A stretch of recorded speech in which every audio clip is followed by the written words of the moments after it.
So I wanted to share with you guys what I think about something big, and that's wastewater. I think a lot of people don't think about it as much with koi or with ponds. But with me, you know, I have 30,000 gallons of water in my backyard. Over half is from a pond and the other half is a pool. And when you look back here and you say to yourself, what's the difference besides what's in there? It's what's going on in there, which is wastewater. So as you can see right now, this pond is probably 2.5 feet short of its water. I'm draining it out, and I'm going to show you guys why I think this is the most efficient way to run your pond and your wastewater. So right here, you can see this is a 400-gallon drum barrel, and this is the most yuckiest, shittiest part of the pond. This is my pre-filter. This is water coming in from the bottom drains and then coming out through here all the way into my sewer system. Not outside of the house, but connected with the house. Same way I would run the toilet, or same way I'd run the bathroom. We didn't connect it to my kitchen right here because I didn't want to have pressure issues. So I had to run it all the way here because my sewer line's on the complete opposite side of the house. But it's what had to be done in order to effectively separate your wastewater from the pond. Now, as you guys can all see, look at that. That right there. That is all right here. If I take it and mix it, that's the dirtiest part of the pond. It smells like shit. It looks like shit.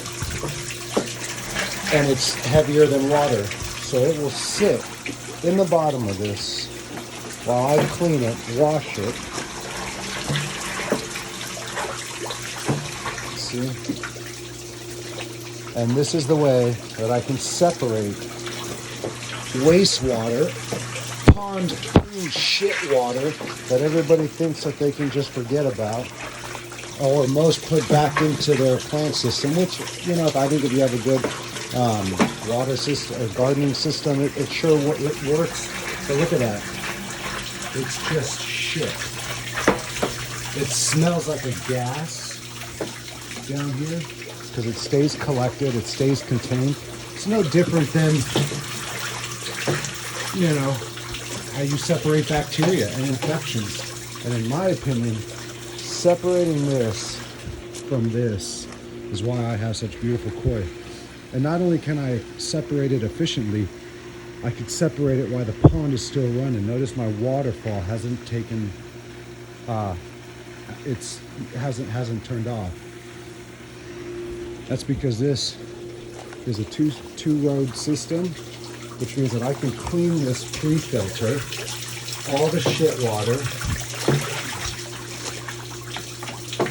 and this sand filtration system is still running. It's still bringing up clean water up to the food dog stand, down this pipe, up here, and out. Now the pond's only bringing in, turning over about half its capacity, but it's only at half its capacity with water anyways. This level is the same level as this underground. So my pond would never overfill. If this pond were to overfill, this would overfill first.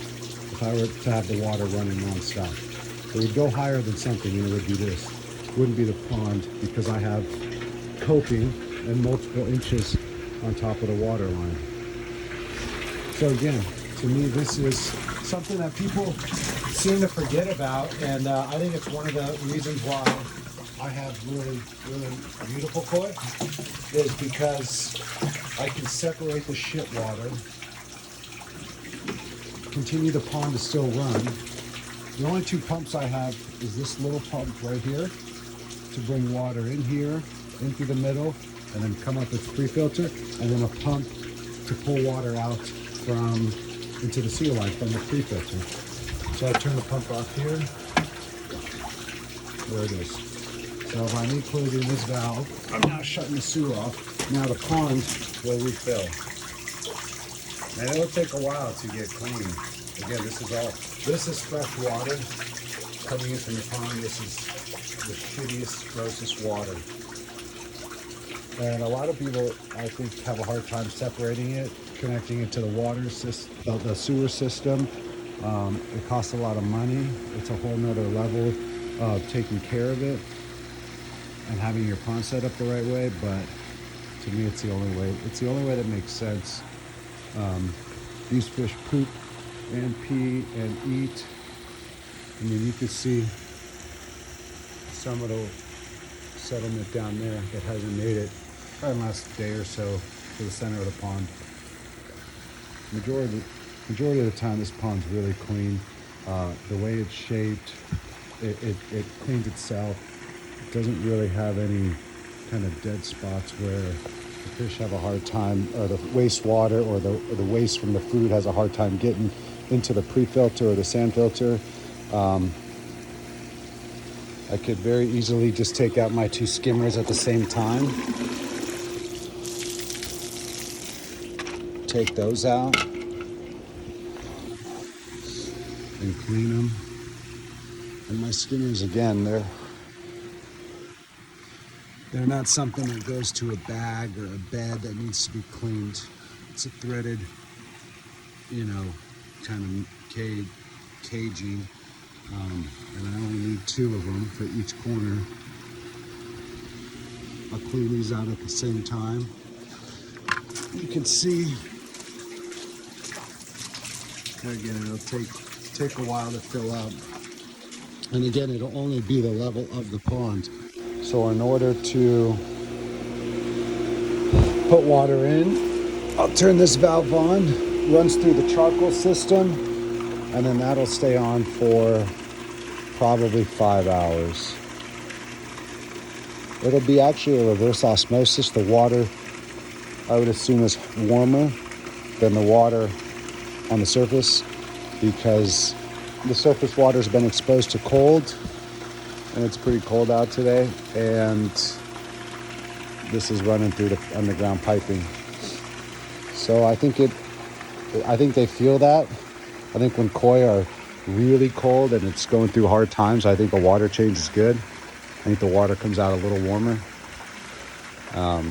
But again, I'm adding new water through the charcoal system and separating the shit from everything else.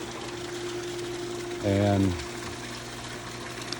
I'd be curious on how other people are actually taking it, separating it like you would a toilet. I think about it as a toilet. It's going to go somewhere, it's going to settle. Where are you going to move it to? And I think a lot of people have a hard time with that. I think that's one of the hardest things for your healthy water and thriving koi to have control. There's a system to take that poop water out and send it somewhere like you would a normal house. No different than a dog. If a dog starts to pee on fake grass, we noticed, our dog, it becomes a smell because it lingers, it doesn't sit there. So think of a dog that has fake turf outside that pisses and shits on it. It has nowhere to go. The soil can't take it naturally, so it becomes an odor. So same with this. This is the only way I found to actually take it, move it, and run it. And again, the system's so efficient that I can keep the pond actually running the entire time. And even if I dump thousands of gallons, the fish are still, it's not going to shock them by any means at all.